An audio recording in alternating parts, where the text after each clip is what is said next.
Efésios 5. Farei a leitura do versículo 1 até o versículo 21, esse texto inteiro, à guisa de contexto, como os irmãos já estão habituados a ouvir. Mas o sermão se dará, meus irmãos, apenas do versículo 7 até o versículo 14. Do 7 ao 14 é a porção que será exposta nessa manhã do dia do Senhor. Mas a leitura do 1 ao 21.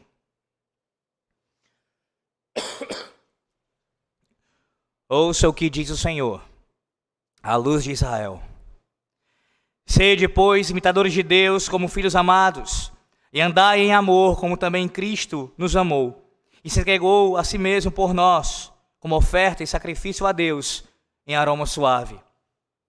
Mas a impudicícia, e toda sorte de impurezas ou cobiça, nem sequer se nomeia entre vós, como convém a santos, nem em conversação torpe, nem palavras vãs ou chocarrices, coisas essas inconvenientes.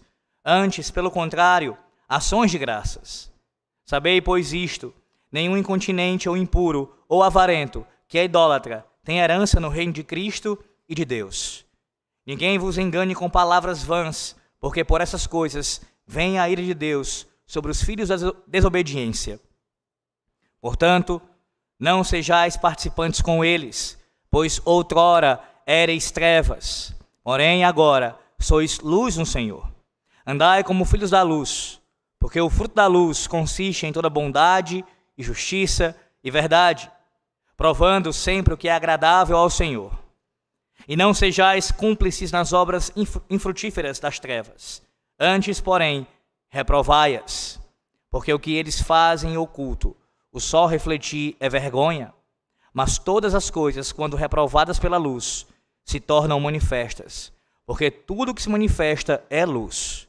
Pelo que diz: desperta, ó tu que dormes, levanta-te de entre os mortos, e Cristo te iluminará. Portanto, vede prudentemente como andais, não como necios, e sim como sábios, remindo o tempo, porque os dias são maus. Por esta razão, não vos torneis insensatos, mas procurai compreender qual a vontade do Senhor.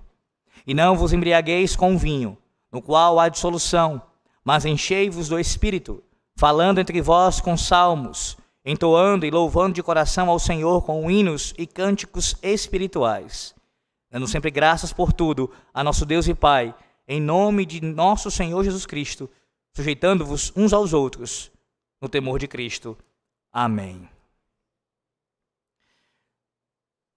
Certamente, a maioria aqui, se não todos, já passou pela experiência de ver, de contemplar o nascer do sol. E penso que, até mesmo de forma proposital, você se preparou para isso em algum momento da sua vida. Talvez você já tenha feito isso. Hoje eu quero ver o pôr do sol, o nascer do sol. Eu quero contemplar essa beleza da criação do Senhor. Sejam aqueles que têm que fazer isso com frequência por causa da sua obrigação de acordar todos os dias, até mesmo antes do sol nascer, para trabalhar, ou num contexto de férias, onde você não acorda tão cedo assim, mas você aproveita para fazer isso, especialmente se você estiver num lugar onde há uma paisagem que lhe dá ainda maior condições para contemplar isso de uma forma ainda mais bela. Sim, se não todos aqui, provavelmente a maioria já deve ter experimentado isso, essa sensação maravilhosa de contemplar a criação do nosso Deus através do nascer do sol. Mas o nascer do sol, meus irmãos, ele não apenas possui beleza, ele não apenas expressa a majestade, a glória do Senhor nosso Deus, mas no nascer do sol há também em nós embutida uma ideia de uma esperança que é renovada. Não é assim com você? Quando nós falamos de um novo dia, de um novo amanhecer, o que traz às nossas mentes é a ideia de uma esperança renovada. Uma nova oportunidade de fazer as coisas diferentes. De nós mudarmos aquilo que precisa ser mudado em nossas vidas. Um exemplo disso é o que acontece especialmente em toda virada de ano. começando já na virada ali do dia da meia-noite, mas também com essa sensação de que um novo dia, um novo ano começa e assim a esperança ela é renovada, entendendo que agora temos mais uma oportunidade de mudarmos aquilo que precisa ser mudado. Meus irmãos, muito maior do que isso, muito mais glorioso, muito mais significativo, e não apenas uma esperança distante, mas algo que de fato já aconteceu, é aqui retratado nesse texto do versículo 7 ao versículo 14. Nós que estamos em Cristo, nós que conhecemos o Evangelho da Graça, que fomos alcançados pela graça do Senhor, a luz de Cristo, a luz do sol da justiça, já raiou sobre nós. Nós já fomos contemplados por esta luz. Já fomos alcançados por ela. Nós já experimentamos isso. E à luz desse texto, uma vez que nós já fomos transformados pela luz do Senhor, nós somos exortados pelo apóstolo Paulo a andarmos também como filhos da luz. Sim, nessa manhã nós aprenderemos que uma vez que fomos alcançados pela luz do Senhor e assim transformados por ela, nós devemos andar como filhos da luz e não nos associar às trevas, antes condená-las. Vou repetir. Você que foi alcançado pela luz do Senhor deve, portanto, andar como filho da luz e não se associar com as obras das trevas, antes condená-las. Veremos em 2 pontos, observe, do versículo 7 ao versículo 10, nós somos chamados pela palavra de Deus a não nos associarmos com as trevas, do 7 ao 10. Aqueles que são filhos da luz não podem se associar com as trevas. E do versículo 11 ao 14, nós veremos que nós não apenas não devemos nos associar com as trevas, mas também devemos condená-las. Há um acréscimo, a ideia é essa. Você não apenas deve não se associar, não ter comunhão, não ser cúmplice, mas deve antes condená-las. Do versículo 11 até o versículo 14. 2 partes. Não se associar com as trevas e também, melhor dizendo, condená-las. Por quê? Porque você foi transformado pela luz do Senhor. E você agora anda como filho da luz. Vossos olhos ao texto, observe, a partir do versículo 7, mais uma vez, o que diz a palavra do Senhor. Começa assim. Portanto, não sejais participantes com eles. Primeiro eu quero que você lembre do que nós ouvimos no último dia do Senhor, pela manhã, no domingo passado, acerca desse contexto aqui. Veja, o apóstolo Paulo começa essa parte, nós vimos do versículo 1 ao versículo 6, quando ele mostra para nós, nos ensina a necessidade de sermos imitadores de Deus. Nós somos aqueles que foram chamados pelo Senhor para imitarmos o próprio Deus. Sermos como Deus é, em que sentido aqui? No sentido de sermos aqueles que andam em amor. Como Deus nos amou, nós também devemos demonstrar amor uns para com os outros.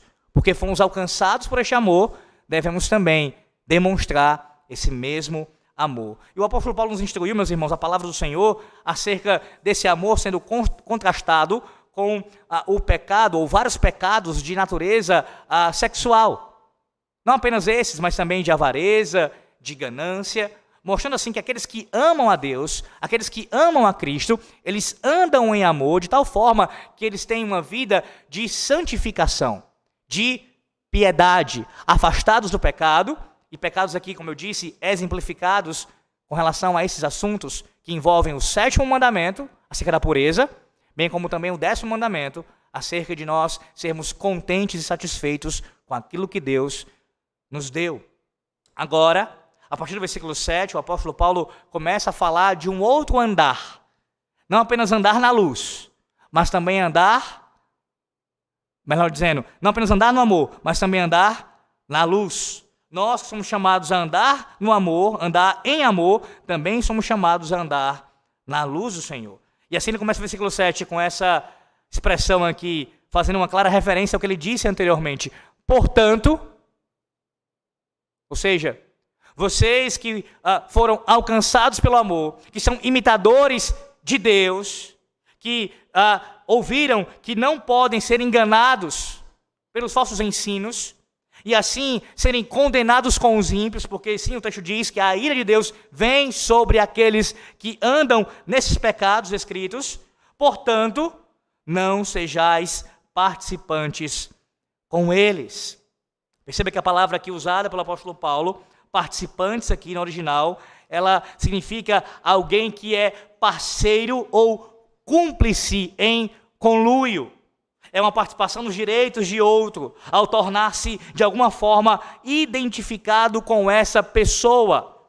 A participação aqui, a ideia, na verdade, é de coparticipantes. É isso que Paulo está falando. Não sejais coparticipantes com eles. Não andem como os ímpios. Não andem como os ímpios. Vocês devem andar em amor e devem andar na luz. Não andem como eles. Não sejais coparticipantes nas mesmas obras que eles. Como os crentes estão em uma nova comunhão com o Senhor e seus santos, com a igreja de Cristo, os crentes, nós não devemos ser coparticipantes com pecadores que estão indo na direção oposta a nós. Enquanto nós andamos caminhando para a luz e na luz do Senhor, os ímpios caminham nas trevas e para as trevas. Portanto, não sejais coparticipantes com eles. Agora veja, o que Paulo está falando aqui, isso não implica que nós não podemos ter nenhum tipo de relacionamento com os ímpios. Abra sua Bíblia em 1 Coríntios, capítulo 5, versículos 9 e 10. 1 Coríntios 5, versículos 9 e 10.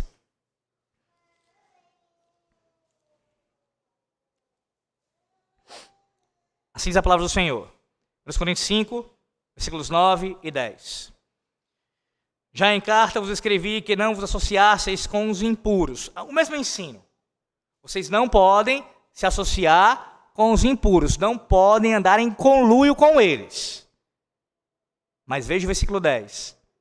Refiro-me com isto, não propriamente aos impuros deste mundo, ou aos avarentos, ou roubadores, ou idólatras, pois neste caso teríeis de sair do mundo. Até aqui. A gente ainda vai voltar para esse ensino aqui, mais à frente. Ou seja, Paulo está dizendo o seguinte: eu estou ensinando a vocês a não se associarem aos coríntios com os impuros. Mas eu não estou dizendo com isso que vocês não terão nenhum tipo de contato, de nenhuma natureza, com os ímpios. Não, não é isso.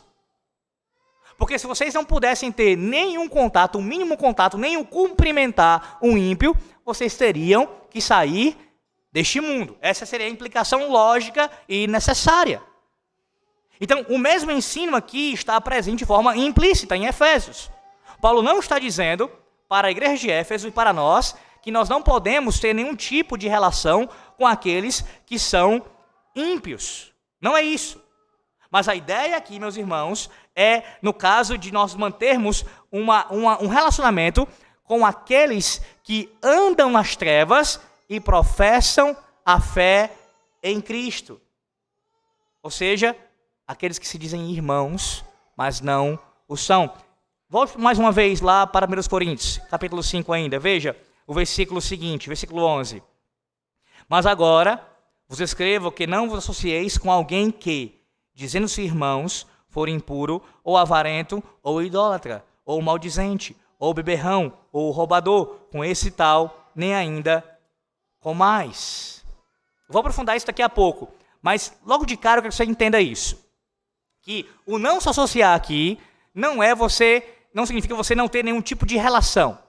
Ora, você sabe muito bem que no seu trabalho, na sua família mesmo, entre seus parentes, você tem que ter algum tipo de conversa, algum tipo de relacionamento com essas pessoas. Até mesmo para ser uma ponte para evangelizá-las, para falar de Cristo a elas. Todavia, isso não significa dizer se moldar às suas vidas. Em outras palavras, nós que somos luz do Senhor, não podemos ser influenciados pelas trevas nas quais os ímpios andam e vivem. Percebe? Essa é a diferença.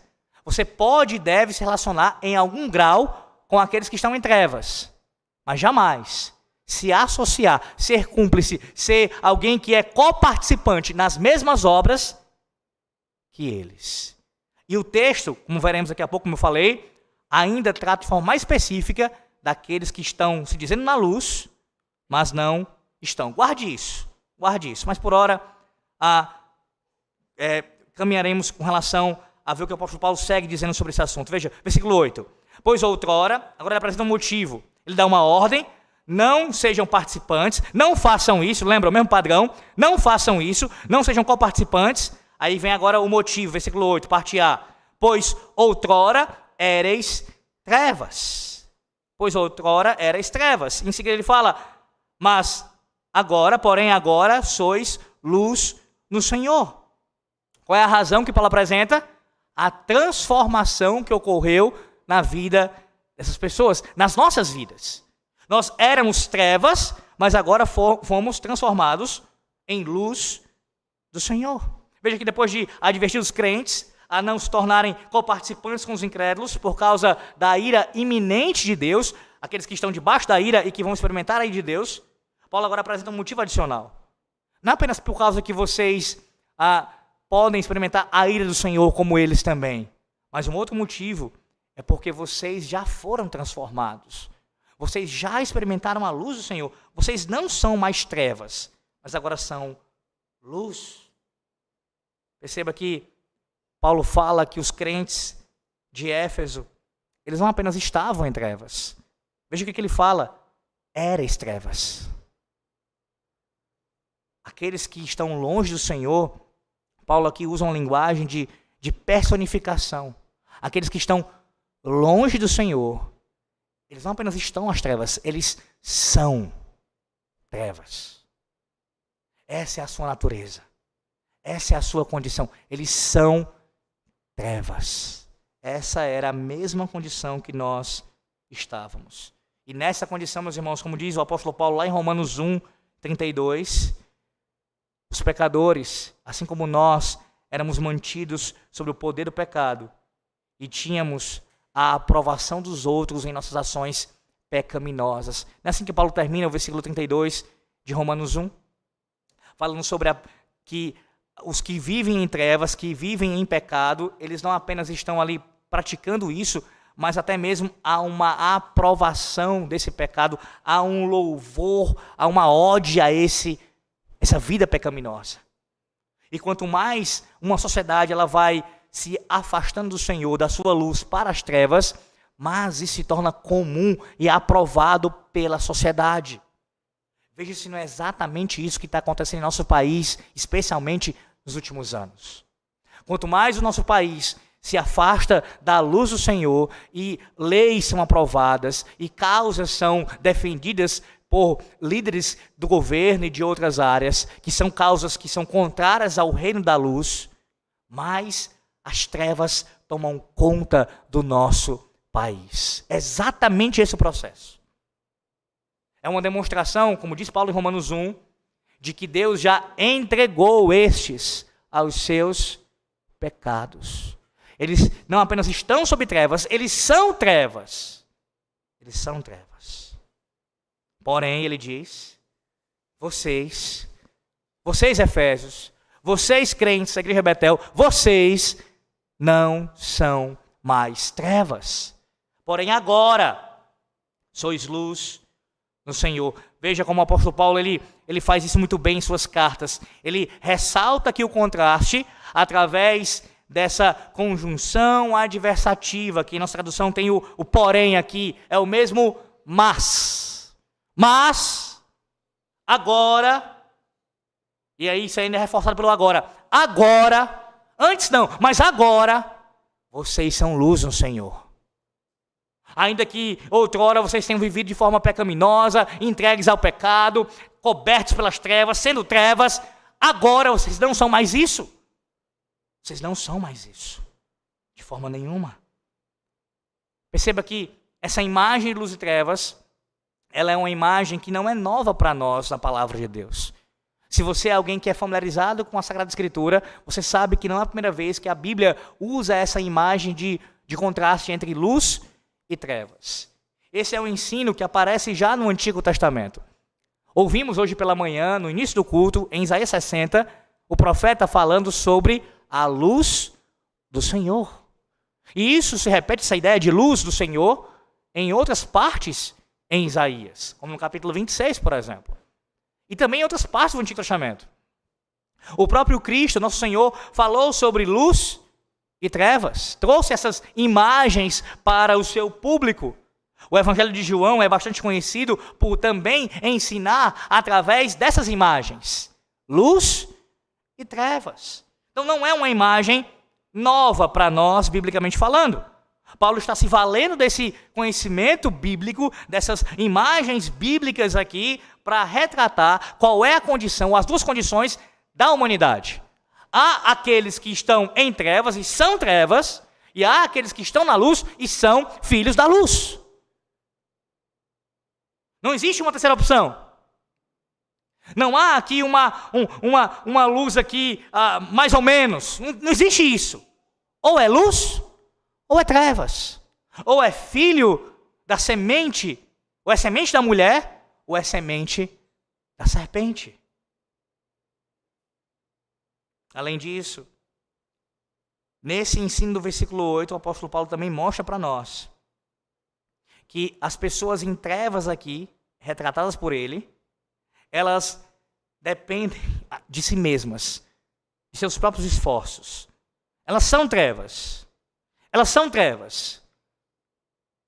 Mas veja quem é luz. Agora sois luz no Senhor. Os que são trevas por sua própria causa, são culpados disso, são responsáveis por isso.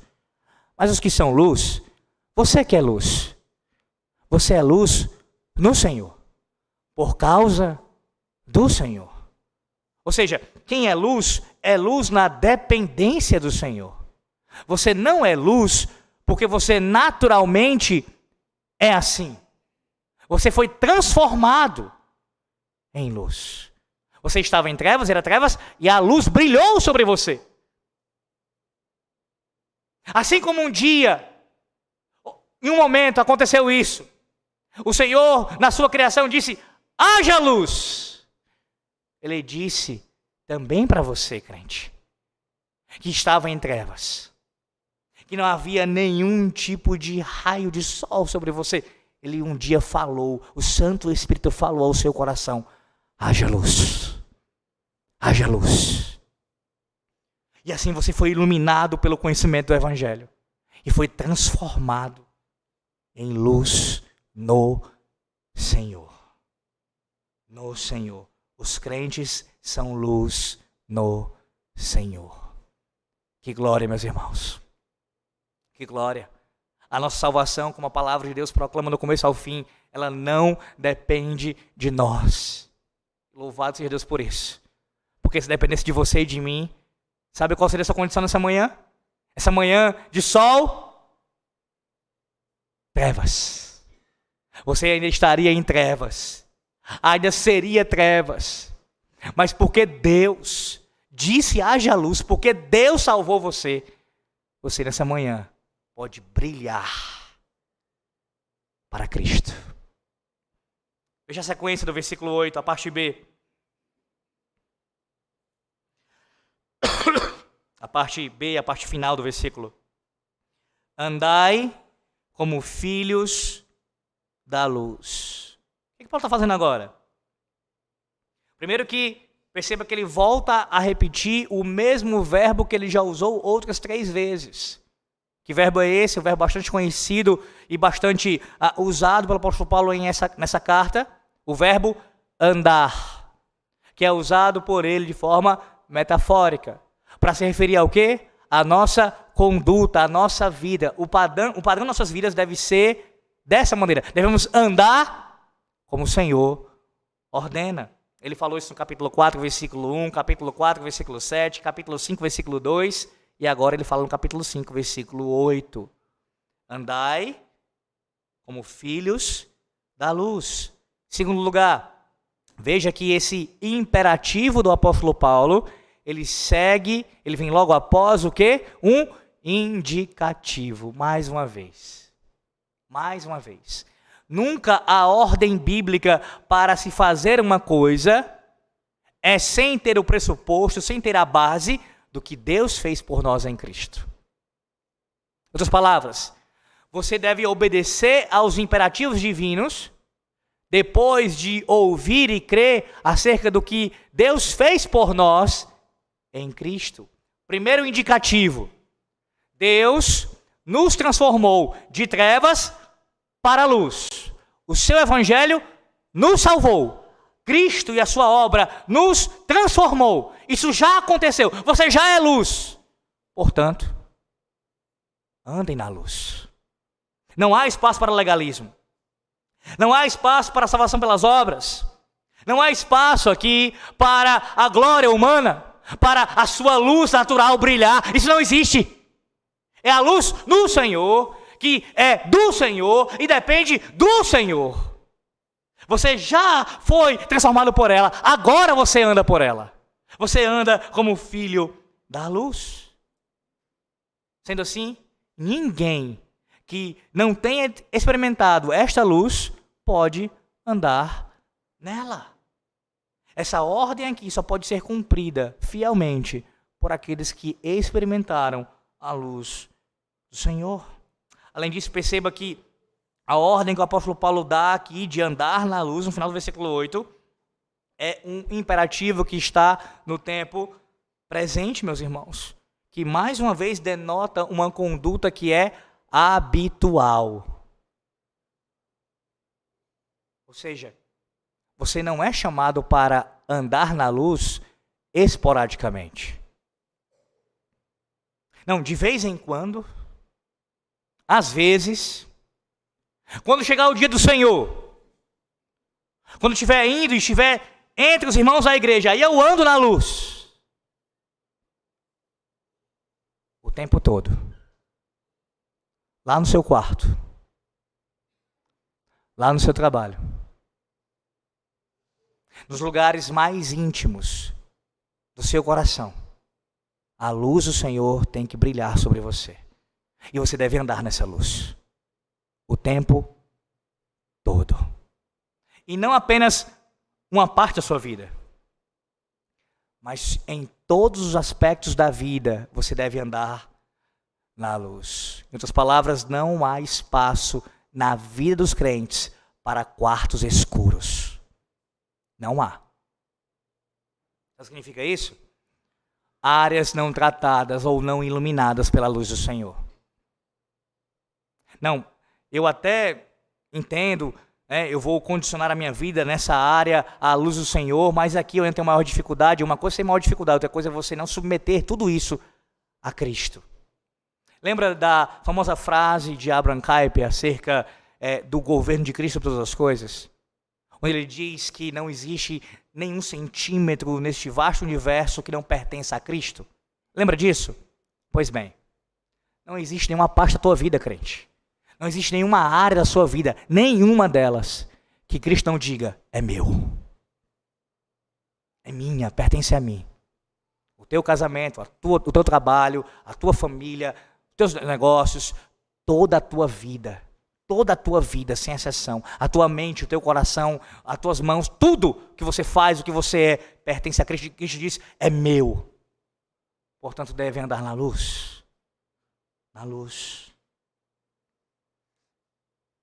Além disso também, meus irmãos, perceba que esse imperativo que Paulo dá aqui, andai como filhos da luz, mais uma vez ele utiliza a expressão aqui, a palavra filhos. E da mesma forma como ele falou antes, eu já expliquei para vocês, há pelo menos duas palavras no grego para filhos que aparecem na palavra de Deus, huios e tekna. Huios e tekna. A mesma palavra para filhos aqui aparece, que é tekna. Ou seja, Paulo está usando uma palavra aqui que ela significa tanto uma ideia de intimidade maior com o Senhor, bem como também de dependência do Senhor. Observe a ideia de dependência sendo repetida pelo apóstolo Paulo. Vocês são filhos que dependem do Senhor, do seu Pai, do Pai das luzes. Vocês dependem dele. Não apenas vocês dependem dele, no sentido de que vocês foram iluminados por ele para conhecerem a Cristo, mas também dependem para continuar andando. Porque às vezes passa na cabeça de alguns crentes, ele demonstra pelas suas palavras, pelos seus comportamentos, uma ideia de que eu experimentei o Evangelho à luz do Senhor, mas parece que depois você quer viver como se fosse sozinho, sem depender do Senhor, sem depender da luz do Senhor. Ora, essa dependência, ela é eterna. Não é eu fui alcançado pela luz e agora vou andar pela minha própria capacidade. Eu fui iluminado e eu continuo andando nessa luz, dependendo dela, como filho dela. Como um filho que é dependente dos seus pais, que precisa do seu pai para prover, para nutrir, para proteger. Assim são os filhos da luz. Continuemos a depender do nosso Senhor. E assim, qual é a consequência disso? Nós iremos refletir em nossas vidas a glória de Cristo.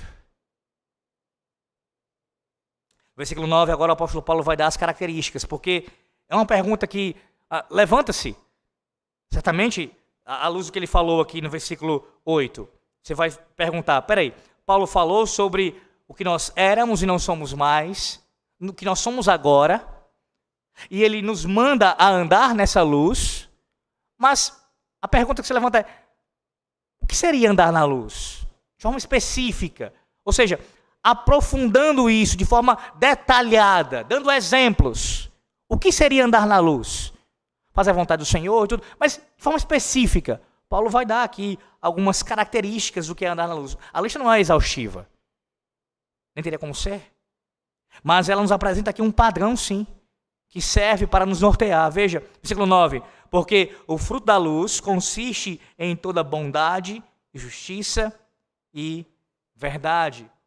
Perceba a expressão que ele usa, fruto da luz. Uma linguagem também muito peculiar ao apóstolo Paulo.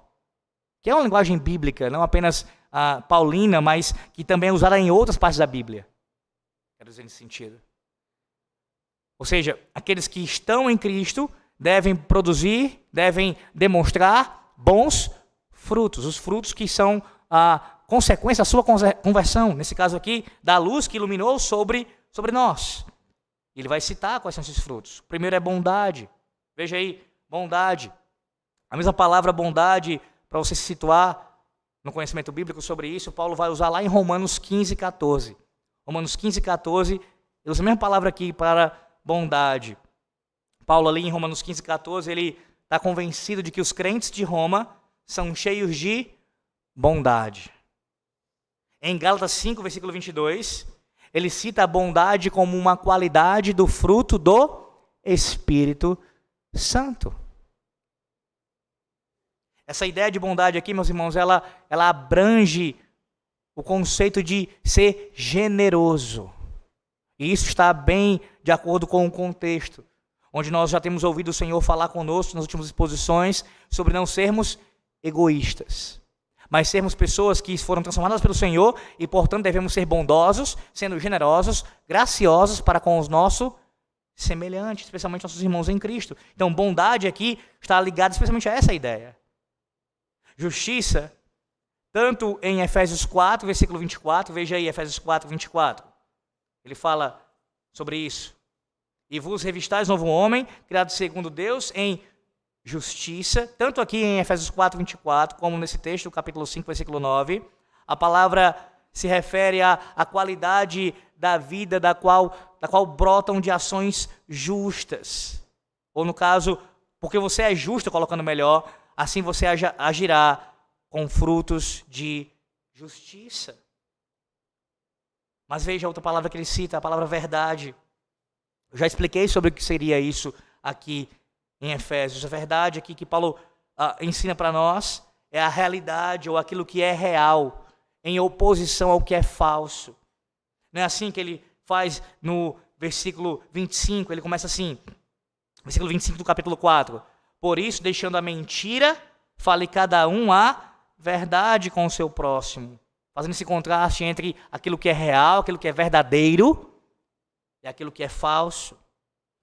Aqui, de modo concreto, no versículo 9, Paulo traz a ideia de verdade relacionada a uma vida que é correta, em oposição àquilo que é mentiroso. É uma qualidade, meus irmãos, que vem de Deus, e da qual as nossas ações que brotam dessa verdade, elas são ações verazes, verdadeiras. Mais uma vez, para resumir esse ensino aqui.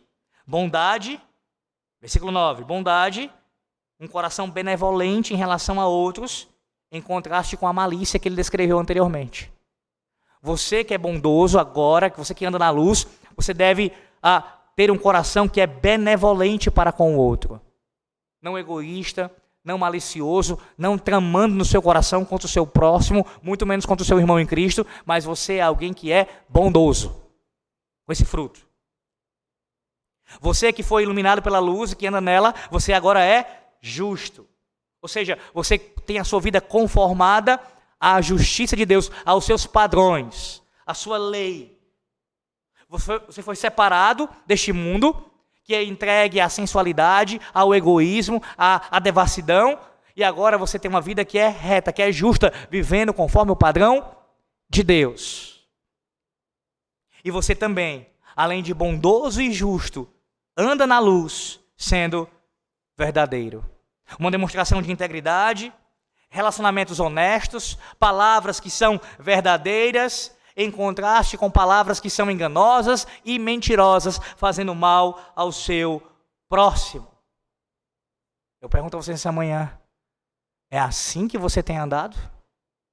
Eu sei que o contra-argumento normalmente é, mas pastor, ninguém consegue, a despeito de ter experimentado a luz do Senhor, andar em bondade, justiça e verdade perfeitamente. Mas esse é o padrão que Deus exige de nós. Sermos perfeitos como Ele é perfeito. Todavia, sim, conscientes que nessa terra não será alcançado ainda. Mas não é justificativa para você ser relaxado. Tecla essa que eu bato com frequência. Não é porque você tem a consciência que não vai ser perfeitamente bom, justo e verdadeiro que você vai andar de qualquer forma. Ou vai andar como alguém que anda nas trevas. Você, pela graça de Deus, persevera para ser bondoso, justo e verdadeiro. É assim que você tem andado? Olha o contexto, crente. Dentro da igreja de Cristo. Você é bom para com seus irmãos? Você é justo no trato com seus irmãos? Você é verdadeiro no trato com seus irmãos?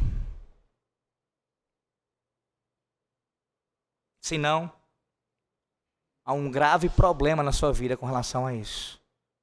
Quartos escuros que precisam ser iluminados pelo Senhor. Os irmãos, os pecadores das trevas, eles são descritos como aqueles que são o contrário disso. Eles são aqueles que, na verdade, não andam em bondade, mas em maldade. Não são justos, mas andam em impiedade. E não são verdadeiros, eles andam em falsidade. A luz de Cristo, ela expõe tudo isso. Ela expõe tudo isso. Ilumina tudo isso. E deixa bem claro quem de fato pertence ao Senhor e quem não pertence. No versículo 10, primeira parte desse sermão, Paulo conclui dizendo: provando sempre o que é agradável ao Senhor. Agora ele fala da confirmação daquilo que agrada ao Senhor nosso Deus, no versículo 10. A palavra que ele usa aqui no versículo 10, provando, tem a ideia de fato de pôr à prova. Pôr à prova. Essa palavra, meus irmãos, ela significa testar ou examinar cuidadosamente algo ou alguém com o objetivo de aprovar essa pessoa ou objeto. Mas aqui não é a ideia de aprovar, ou melhor dizendo, de provar para reprovar. É um teste, é uma aprovação com o objetivo de aprovação. De aprovação. Ou seja, a palavra que Paulo usa aqui, ela traz, na verdade, esperança. É com um fim bom, é um bom propósito, um objetivo que é positivo, de aprovação. Nós devemos ser aqueles que vivem para a glória do nosso Deus, versículo 10, provando, ou seja, vivendo de uma maneira que agrade ao Senhor em cada área de nossas vidas. Mas a pergunta é, o que nós devemos aprovar? O texto responde, aquilo que é agradável ao Senhor. Esse é o seu padrão. Você deve fazer tudo que é agradável ao Senhor. É impossível não lembrar nessa manhã da famosa história, já citada aqui neste púlpito, do famoso corredor escocês Eric Liddell. Lembra? Aquele homem que se recusou a participar de uma prova de atletismo porque ela iria cair no dia do Senhor, sendo assim fiel a Deus, aos seus mandamentos.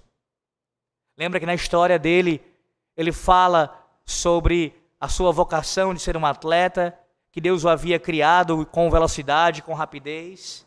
Pois bem, há uma famosa frase dele nesse contexto que ele diz, Deus me criou para ser rápido, ou Deus me fez veloz. E quando eu corro, eu sinto o prazer dele. O servo de Cristo, ele anda assim, ele anda na luz, faz o que é agradável ao Senhor e se agrada de cumprir a vontade do Senhor. Essa obediência ao nosso Deus, meus irmãos, esse andar na luz, bondade, justiça e verdade, não é algo desagradável para os que estão em Cristo. É o incrédulo que não tem prazer de obedecer à vontade do Senhor. Você que já experimentou a luz do Senhor e que anda nessa luz, há prazer. Você agrada ao Senhor e você quer fazer isso com deleite, com desejo. Com desejo. Em último lugar, ainda nessa primeira parte, você pode se perguntar, mas pastor, ainda assim fica um pouco vago para nós, agradável ao Senhor, o que seria isso exatamente? Ora, Paulo aqui está nos mostrando que fazer a vontade de Deus está correlacionado, ou melhor dizendo, ser agradável ao Senhor é fazer a sua vontade. E fazer a sua vontade implica em guardar a sua palavra. Ou seja, você agrada ao Senhor quando faz a sua vontade. E você faz a sua vontade quando você obedece a sua palavra. É assim que você agrada ao Senhor. Obedecendo a palavra do Senhor. E, meus irmãos, nós sabemos que a palavra de Deus, nos seus ensinos, ela não fala para nós da mesma forma. Digo, Deus se revelou para nós de uma forma que há muita sabedoria na sua revelação e nem sempre ele fala coisas da mesma maneira. Digo, há mandamentos, como vocês já ouviram aqui, que são claros, são explícitos, mas há outras passagens onde há ensinos na palavra de Deus que não são tão claros para nós, não são explícitos. Contudo, somos chamados por Deus a aplicarmos os princípios de cada porção da sua revelação. Pastor, o que o senhor está querendo dizer com isso? Você é chamado para fazer a vontade do Senhor e assim agradá-lo, não apenas cumprindo aquilo que você vê de forma óbvia na Bíblia. Não faça isso, mas também extraindo dela os princípios que norteiam todas as áreas da sua vida. E isso é inevitável que você aprenda a conhecer a revelação bíblica. Você precisa conhecer. Quantas vezes nós não temos crentes em nossas igrejas que chegam com dúvidas de coisas, e aí entenda, você tem uma dúvida, é legítimo você perguntar, não há nenhum problema quanto a isso, mas entenda, com coisas que eles deveriam já conhecer. Já tem muito tempo de fé e ainda assim ainda compreenderam. Não compreenderam porque não tem o trabalho, o labor de pegar a Bíblia e estudá-la e lê-la e compreendê-la. E assim entendendo os princípios bíblicos, aplicando à vida. Sem isso você não tem como ter discernimento. O discernimento do Senhor Deus passa necessariamente por conhecer a sua vontade revelada a nós. Lembre-se, Deuteronômio 29, que as coisas reveladas são para nós e para os nossos filhos. Se você não conhece a revelação, você não faz a vontade de Deus. Portanto, você não o agrada. E assim, como é que você pode andar na luz? Essa é a forma de andar na luz. É conhecendo a luz da palavra. Só assim você anda na luz. Só assim você pode ser bondoso, justo e verdadeiro. Só assim você pode não se associar com as trevas. Mas como diz a segunda parte, veremos agora, condená-las. Veja, não apenas os crentes são chamados a não se associar com as trevas, mas também a condená-las. Versículo 11, Paulo começa: e não sejais cúmplices nas obras infrutíferas das trevas, antes, porém, reprovai-as. Reprovai-as. No versículo 11 nós temos mais uma ordem. A ordem para não se envolver, com o acréscimo agora de expor essas obras. Você não apenas não pode se associar, mas também precisa expô-las. Ele diz que nós não podemos ser cúmplices nas obras, olha a palavra, infrutíferas. Percebe o contraste? O fruto daqueles que andam na luz, o fruto da luz é o quê? Bondade, justiça e verdade. Mas as obras das trevas são infrutíferas. Não há fruto nessas obras. Pelo contrário, só destruição, só morte, só escuridão. Aqui a proibição torna a ocorrer de forma imperativa no presente. Paulo repete essa ideia, onde os efésios são orientados a adotar a prática de não participar dessas obras que são infrutíferas. Lembre-se que no versículo 7, veja aí versículo 7, Paulo os instruiu a não serem coparticipantes com os malvados, com aqueles que ele descreveu no versículo 6 como filhos da desobediência. E agora ele fala sobre o perigo de ser participante em uma obra que é infrutífera, que não vai agradar a Deus. Pelo contrário, receberá a sua mais terrível reprovação, o lago de fogo e enxofre. Essas obras, meus irmãos, elas são inúteis. As obras das trevas são inúteis, são improdutivas, e elas possuem a sua origem nas próprias trevas. No passado era assim a sua vida. Agora, na luz, as suas obras são frutíferas. Eu quero que você entenda isso. Alguém que foi transformado pela luz do Senhor, de forma necessária, precisa ter frutos em sua vida. Essa é uma demonstração pública que a conversão aconteceu na sua vida. Quando alguém perguntar para você, ou quando você mesmo se deparar com a seguinte pergunta: será que eu sou salvo?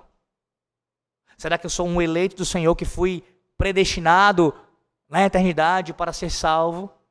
Olhe para os seus frutos. Olhe para eles. Não para você pôr a sua confiança nisso. Você confia no que Cristo fez por você. Mas para evidenciar que a transformação aconteceu, você olha: eu tenho frutos. Eu sou uma árvore frutífera. Mesmo ensino de Cristo. Paulo está retratando aqui. Eu sou uma árvore frutífera. Ou as minhas obras são infrutíferas? Se você se constatar assim, certamente a luz não brilhou ainda. Apenas trevas e escuridão estão pairando sobre você. Mas não apenas não se associar. Veja como Paulo é enfático, eu tenho repetido a ideia aqui. E mais ainda agora, ele vai dizer que nós devemos condenar. A ideia de expor, de reprovar. Meus irmãos, não tem como. Quando o erro ele é exposto, ele precisa ser condenado. Quando as trevas estão expostas pela luz, elas recebem a luz, elas precisam ser reprovadas. Clarificando aqui o pensamento. Quando um pecado é visto, exposto, a consequência é a reprovação. Isso tanto em sua vida particular, bem como também entre a comunidade dos crentes. O pecado exposto precisa ser condenado. E a consequência disso é correção, que pode envolver disciplina eclesiástica. Sim? As ações, elas precisam ser pecaminosas, precisam ser expostas e precisam ser condenadas. E aí, como eu falei para vocês no início, o contexto aqui é da igreja.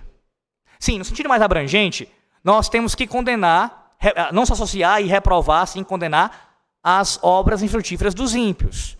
Que sentido?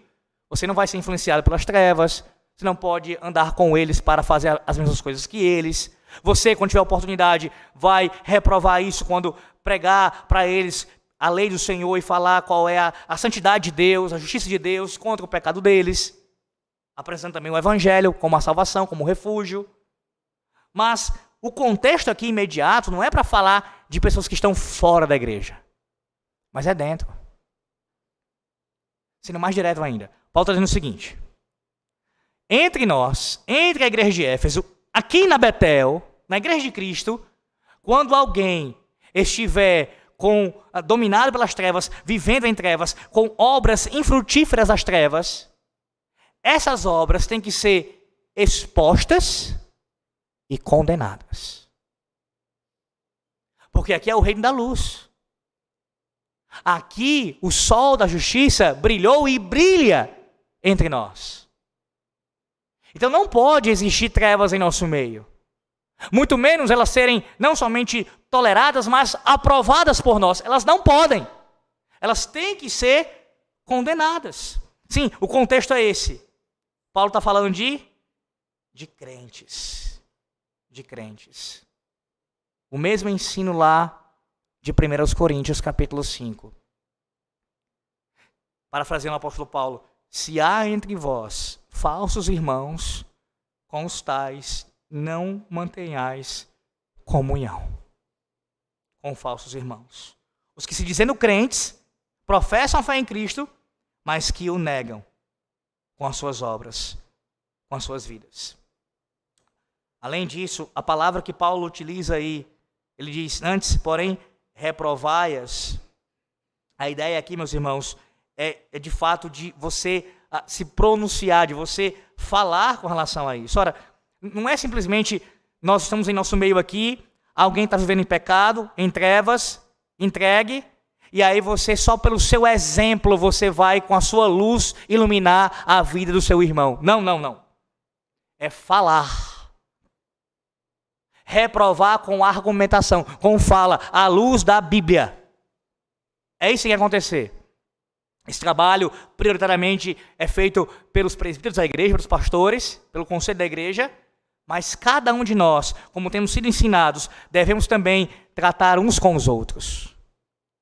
Em amor, com graça, com bondade, você chega para o seu irmão e, entendendo ainda que ele é seu irmão, está na fé ali, você não pode tratá-lo já como falso irmão em Cristo, a não ser que ele não se arrependa, a não ser que ele não se corrija, a não ser que ele não mude, o pecado seja contumaz, mas se ele está simplesmente andando em trevas, você vai fazer o quê? Corrigi-lo. Você vai admoestá-lo. A obra é exposta com palavras de brandura mais firmes e você condena. Meu irmão, se arrependa disso. Se arrependa desse pecado. E assim, você ganha o seu irmão. Se ele não demonstrar arrependimento, qual vai ser a consequência disso? Ele será tratado, uma vez disciplinado e excomungado da igreja, como alguém que, de fato, era trevas. Não recebeu a luz do Senhor.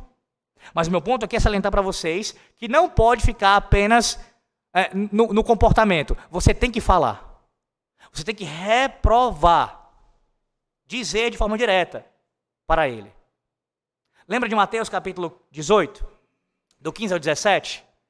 Qual é o ensino de Cristo sobre isso, meus irmãos? Mateus 18, do 15 ao 17. Você pode abrir e ver aí. Mateus 18, eu não vou ler, mas pode abrir para você ver o texto. Eu vou citá-lo para fazê-lo de cabeça. Mateus 18, 15 e 17.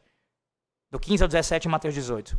Ali, Cristo ensina o procedimento da disciplina eclesiástica. E nesse processo, existe o quê? Conversa. Existe fala. Existe argumentação. Há uma tentativa de tirar a pessoa, nesse caso, no que compete a nós, obviamente, de tirá-la da condição de trevas e trazê-la para a luz do Senhor. Então há uma luta, há uma guerra nesse sentido. Vamos tratar uns com os outros. De tal forma que se a pessoa não se arrepender, o processo final é o quê? Depois de ter sido tratado e disciplinado, ele será assim considerado como um gentil publicano. Um ímpio. Porque ele vai ser excomungado, uma vez que ele não aceita a disciplina. Percebe? o processo de reprovar as obras infrutíferas das trevas também envolve fala, conversa, admoestação. É o que tem que ser feito. Versículo 12, Paulo agora cita o motivo para isso ser feito. Ele diz a razão aqui, porque o que eles fazem em oculto, o só referir é vergonha. Olha a imagem que Paulo traz para nós aqui. Os que estão em trevas fazem as coisas em oculto. Ou seja, fazem as coisas nas trevas. Você pode se perguntar, mas pastor, se essas coisas são tão ruins, tão vergonhosas aqui, que não podem nem mesmo ser citadas, mencionadas, por que expô-las? Por que expô-las? Mais uma vez eu vou lembrar você de 1 Coríntios. O apóstolo Paulo, quando teve que tratar um pecado ali gravíssimo que estava acontecendo na igreja, onde o filho estava tendo mantendo relações com a mulher de seu pai, ele expôs essa situação. Na verdade, ela já estava acontecendo, já estava exposta entre eles. Mas digo expôs no sentido ainda mais público, ainda mais notório, escrevendo isso em carta. Porque a exposição, nesse caso aqui, ela visa o tratamento. É para curar. É para a luz iluminar as trevas e dissipá-las. Não é expor por expor. Não é querer ficar citando coisas pecaminosas e ruins para ali, de alguma maneira, proliferar ainda mais ou tratar com irreverência. Não, é pegar essa coisa, esse ato pecaminoso e tratá-lo publicamente para ele ser exposto e reprovado. Sair do nosso meio. Sair do nosso meio. E há pelo menos duas razões aqui. A primeira é que quando um pecado ele é exposto assim, ele vai revelar a feiura do pecado. A feiura do pecado, o quanto ele é feio, o quanto ele é terrível. Para causar ojeriza nos crentes. E segundo, também deixa uma clara impressão na igreja de Cristo da importância de produzir o fruto da luz. Como assim?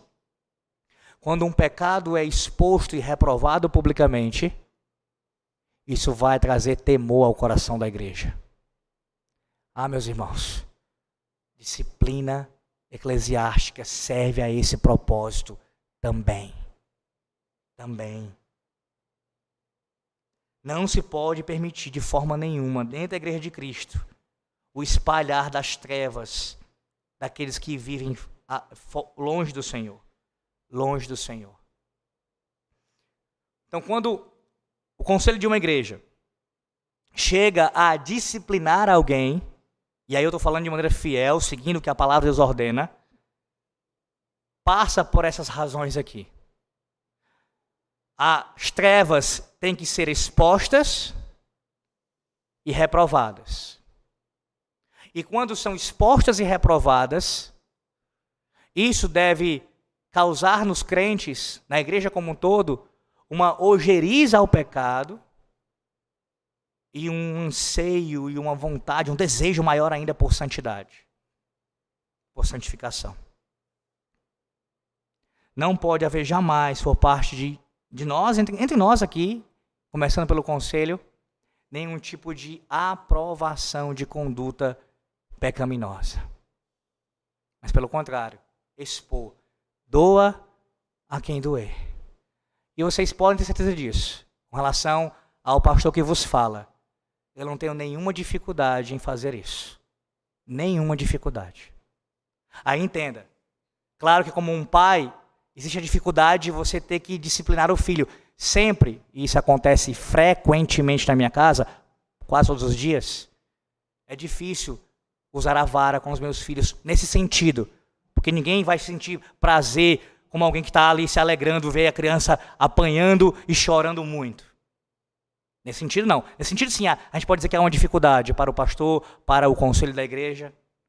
Mas não há dificuldade no sentido de que isso vai nos inibir, nos fazer parar.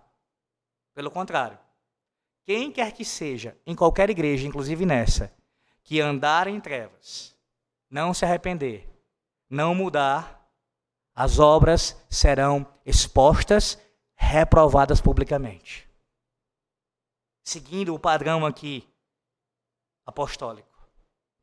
Em amor, com brandura, mas com fidelidade a Cristo.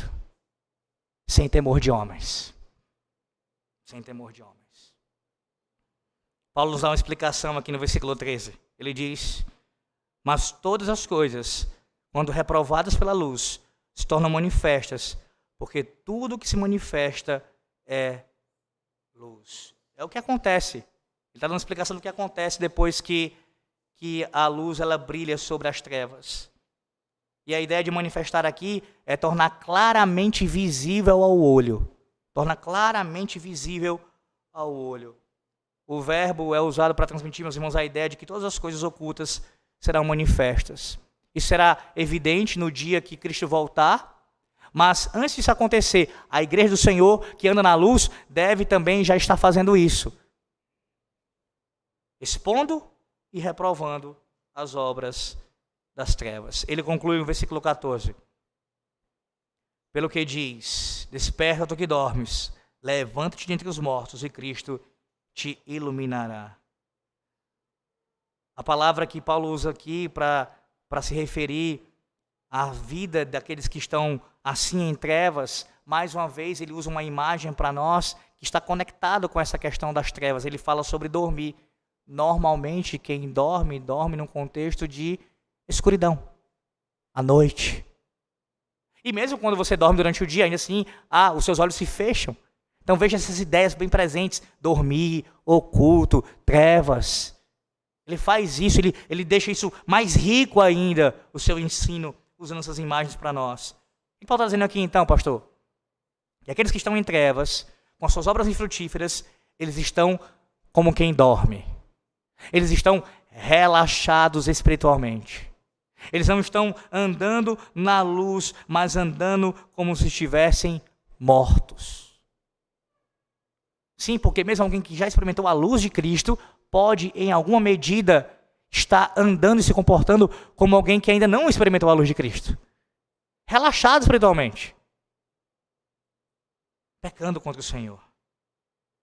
E aí vem a ordem: Cristo te iluminará.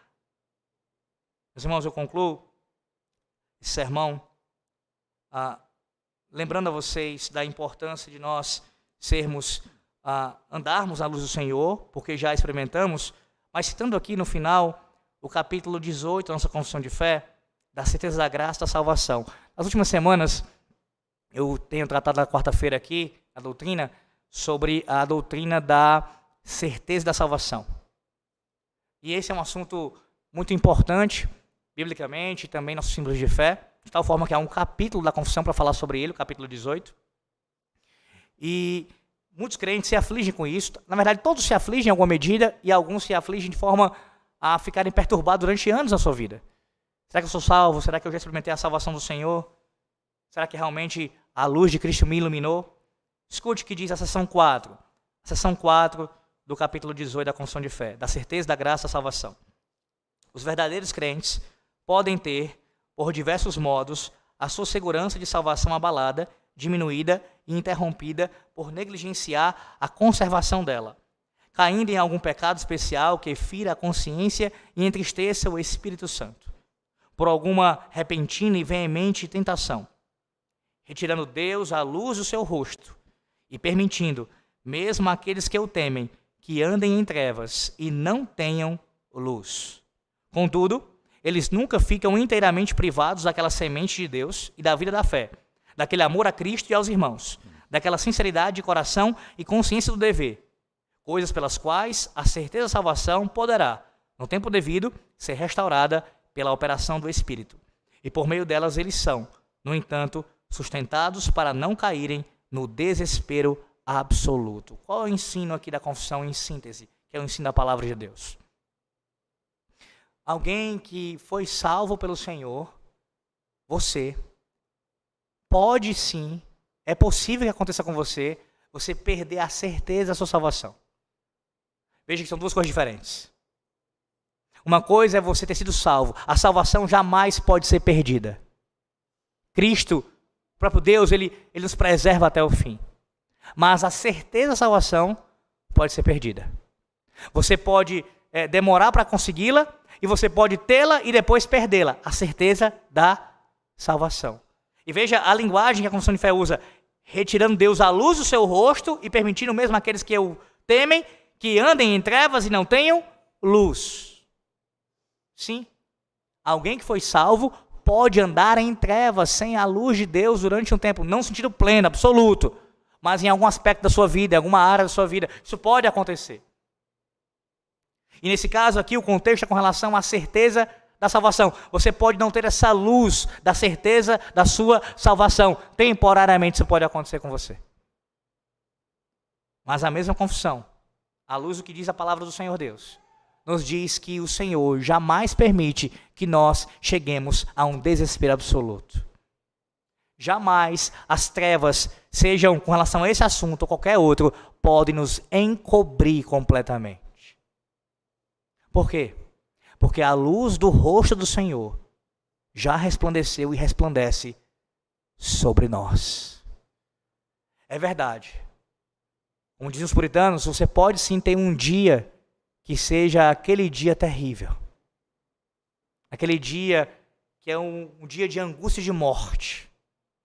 Um dia que é um dia tenebroso, que te lembra o vale da sombra da morte.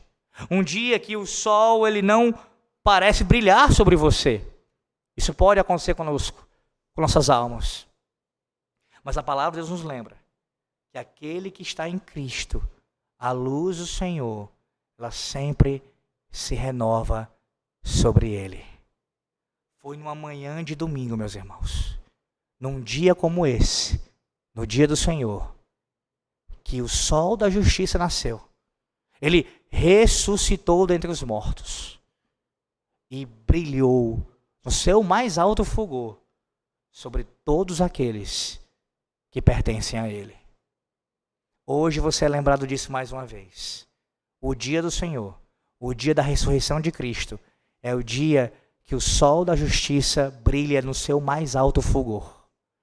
E você, que já foi salvo por ele e experimentou a sua luz, é chamado nessa manhã a andar nessa luz. E ao mesmo tempo, reprovar as trevas. Não se associar com elas e reprová-las. Dando assim testemunho de que você é luz do Senhor. Tem sido assim a sua vida? Tem sido assim a sua vida? Como é lamentável nós termos em nosso meio tantas pessoas que, depois de serem reprovadas, admoestadas, não querem andar na luz, mas preferem seguir as trevas.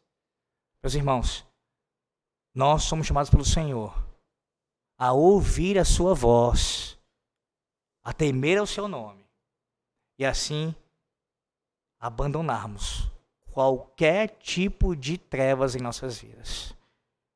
Que você ouça essa palavra como palavra do Senhor e não como palavra de homens. Deus os abençoe. Em o nome do Senhor. Amém.